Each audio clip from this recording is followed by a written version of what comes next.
ఒక పక్కన మీరు ఒకసారి ఆలోచిస్తే ఇదే అసెంబ్లీలో నాకు మా కుటుంబానికి మా మిస్సెస్ కి జరిగినటువంటి అవమానానికి నా జీవితంలో ఎప్పుడూ బాధపడలా. నా మీద బాంబులతో దాడి చేసినప్పుడు కూడా వీరోచితంగా ఎదుర్కొన్నా. 2003 సెప్టెంబర్ అక్టోబర్ నాకు ఇప్పటి కూడా జ్ఞాపకం. ఆ రోజు నా మీద బాంబులు చేసినప్పుడు చాలా ఒక పానిక్ రియాక్షన్ లో కూడా నేను భయపడలేదు.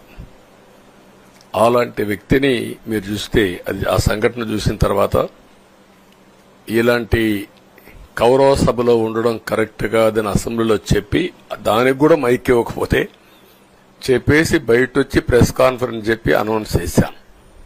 మళ్లీ క్షేత్రస్థాయిలో గెలిచి అసెంబ్లీని గౌరవ సభ చేసి అసెంబ్లీకి ఎంటర్ అవుతానని చెప్పాను. నేను ఏదైతే ఆ రోజు ఒక ప్రతిజ్ఞ చేశానో దాన్ని నిజం చేయడానికి ప్రజలు సహకరించారు. మామూలుగా సహకారం కాదది. నేను ఇన్ని సంవత్సరాలు చాలాసార్లు చాలా ఎలక్షన్లు గెలిచాం, కొన్ని ఎలక్షన్లో ఓడిపోయాం. ఎలక్షన్లో ఓడిపోయినప్పుడు నేను ఎప్పుడూ కుంగిపోలేదు. ఎలక్షన్లో గెలిచిన తర్వాత గంతులేయలేదు. నిబ్బరంగా ఓడిపోయినప్పుడు ఒక బాధ్యత ప్రతిపక్షంలో ఉండి పనిచేయాలి, గెలిపించినప్పుడు ఒక బాధ్యత ప్రజలకు మెరుగైన సేవలు అందించి వాళ్ళని ముందుకు తీసుకుపోవాలని ప్రయత్నం చేశాం. ఎప్పుడూ ప్రజాప్రచారనే ఉన్నాం. అలాంటిది జరిగిన తర్వాత ఈరోజు మళ్లీ ఇదే అసెంబ్లీకి నేను ఏదైతే చెప్పానో అది చేసి వెళ్ళడం అనేది ఒక తృప్తి, ఒక గౌరవం.